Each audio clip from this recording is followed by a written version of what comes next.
I bought the Warhammer Soulbound starter set for my son, well over a year ago, and he said, "Dad, why don't you use it for an unboxing?" So that's what I'm going to do right now, because it's been a long time. So it's a very nice matte box, matte finish. Inside, there's a whole heap of stuff. So it's got, it's basically a starter set for Warhammer Age of Sigmar. It has a 48-page adventure, Faltering Light, a 64-page guide to the city of Brightspear, introduction to the world of Warhammer Age of Sigmar, 5 gatefold character sheets with pre-generated characters, 3 two-sided rules reference sheets with rules for test, combat, and spellcasting, a 2-sided sheet with a map of Brightspear on one side and the lands of Asperia on the other, tokens for tracking Metal, Soulfire, and Doom, which I guess we'll find out what that's all about. A set of 8 6-sided dice. Nice. Okay, let's have a look inside. Nice box. Ooh, what's that? Is that that's on the inside of the box. Okay, so that's sort of like, I guess, like a cheap Game Master screen, which has got stuff like common skill combinations, advantage, disadvantage, making attacks, range, dealing damage, wounds, etc., etc. All right, there is your lovely 6 dice. And, well, they're dice. There you go. They're really nice. Okay, read this first. This is a nice little gatefold. Ooh, look at that. Tells you about what's in the box, what is Warhammer Age of Sigmar, and a bit about the mortal realms, of which there are lots of them. Akshai, the realm of fire. Azir, the realm of heaven. Chamon, the realm of metal. Ger, the realm of beasts. Skyround, the realm of life. Haish, the realm of light. Shaish, the realm of death. Ulgu, the realm of shadow. Beyond the 8 mortal realms exists the realm of chaos, an infernal plane of demons and dark gods. From this vast hellscape, the hordes of chaos draw their strength and lay siege to other realms. Nice. Okay, interesting. All right, so it says, what's the Age of Sigmar? It's a mythic fantasy setting where gods and monsters wage endless war in 8 near-infinite realms. Realms have known 3 ages: the Age of Myth, a time of great empires and impossible magic; the Age of Chaos, when the realms are plunged into centuries of blood and darkness, and demons roam the lands; and the Age of Sigmar, when the god King Sigmar returned with his storm-cast Eternals and brought hope back to the world. Then Nagash, the god of death, unleashed the Necroquake. The Necroquake, sorry, interesting name.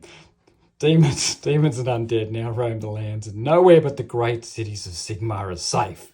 Now on the brink of an age of death, the mortal realms need you. Who are the Soulbound? They're an ancient order of beings from the Age of Myth, reborn in the time of utmost need, a bit like King Arthur, I suppose. And they've come back to do stuff, and you play Soulbound people, dudes, doing stuff. Okay, the Adventure Faltering Light, written so you can start playing straight away, designed to teach you the rules as you play. GM may also need to read through the Brightspear City Guide. So I guess you can't start right away, because the Brightspear City Guide, it said, was 64 pages long. So yeah, you can almost start right away. Okay, there you go, that's nice. Oh, look at that. That's a thing for your party, I guess, that the GM will use. Nice. Okay, these are character sheets. Don't make these at home, kids, because they're too complicated. Look, freaking trifold sheets with pretty pictures on them. So I guess you're going to be using these. You're not going to be rolling up any characters in this starter set, that's for sure.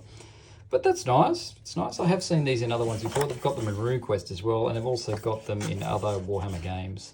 So yeah, nice. It's nice thick paper too, so that's lasting. Interestingly, I think they said they only give you 3, which seems to imply that your character's going to be pretty tough. And so they're looking at a group of 4, 1 GM and 3 players. I'm not going to go through all these sheets. They're very fancy looking. They're very nice. Look, that's great art. Amazing. Good stuff. Here's another one. Let's look at this one here. What's this one? This one is, I don't know, 80 years old. She's looking pretty good for age. Okay. Same sorts of things. It's a trifold sheet there. And a lovely picture on the back. All right, nice. Oh, there's more. Oh, wait, there's another one. Okay, I tell a lie. That was 3 there. I thought it said there was only 3, but there's more. This is 4 so far. And then there's this one. That's 5. Okay, so there's 5 sheets in there. Okay. Well, I'm pretty sure they said 3 sheets on the back. But what the heck? 5 sounds good to me. This is the adventure. Let's get these things out. Whoa. There's all sorts of stuff. That's the back of the box. Look at that. That's pretty cool. That is the Great Parch. That is that's the world. Yeah, nice. So you've got a couple of GM things to help you out in the box itself. That's the back of the box. Okay, this is just that's an ad. Nothing wrong with ads. That's the actual book, the rule book for Soulbound. These are combat reference sheets. I've obviously turned the box upside down, so these are at the back. So these are handy for your players. Oh, I think I get it now. I think they said there were 3 reference sheets instead of 3 character sheets. I just got that wrong. So there you go. Fake news from me. Oh, Jesus. Excuse my French. Okay, there we go. Now, zones, damage, blah, blah, blah, blah. Okay, what else we got here? Tests, opposed, tests. Oh, okay, yeah, fair enough. And the spell reference sheet. The price of failure. If you fail a channeling test, roll a number of d6s and consult the table below. Magical energy erupts as you control it, you suffer 1d6 damage, all the way down to you would inadvertently summon an endless spell, your toughness is reduced to 0, you're mortally wounded. Oh, there you go. Don't want that happening, do you? Alright, and these is all about common tests and opposed tests. Most actions Soulbound are automatic, but there's a question of whether or not your character might fail them or use tests, blah, blah, blah, difficulty number, yeah, the usual sort of thing. Alright, each die that equal, okay, where are we? The number of dice you roll making your test is referred to as your dice pool. Your dice pool for a test is determined by your attribute score, plus your level of training and the skill being tested. Each level of focus in a skill allows you to add +1 to a die after it's been rolled. For example, 2 focus points can change a 3 to a 5 and 2 3s to 2 4s. Each die that equals or exceeds the difficulty of the test counts as a success. If your total successes equal or exceed the complexity of the test, you succeed. If you achieve no successes or your successes are less than the complexity, you fail the test. Well, that's fair enough. That's fairly standard. But yeah, it uses a dice pool, which is nice. Okay. Alrighty. And this is a bit about combat. Talks about being mortally wounded in your last stand. As death loomed, some heroes choose to sacrifice everything to save their allies. If you're mortally wounded, you can declare a last stand. Nice. Making attack, body weapon skill, body ballistic skill, blah, blah. If you succeed, all of your successes. There's a fly in here and that's really annoying me. Anyway, got him through the screen door. God damn it.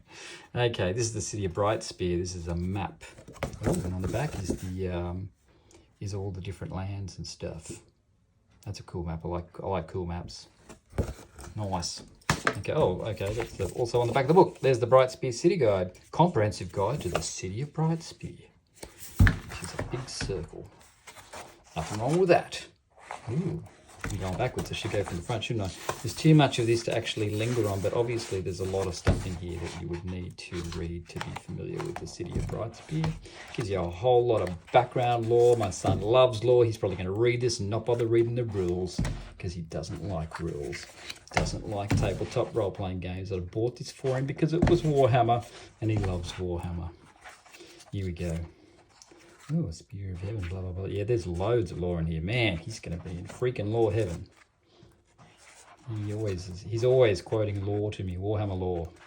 He's a bit fixated on it, you might say. But no, that's all right. Does he play the game? No, he doesn't. He just reads the lore and watches the YouTube videos with it all. Anyway, this has got a lot of stuff. Asperia, this is the world, so it tells you a bit about the world. I'm not going to go into all that because, I don't know, I don't think it's spoilers, but what the heck, I'm just going to, we've got time. It's only supposed to be a short video. Can't do long videos, for God's sake. What do you think this is? Bush Week. No, last gasp. Skaven. They're like the little rat people from Warhammer.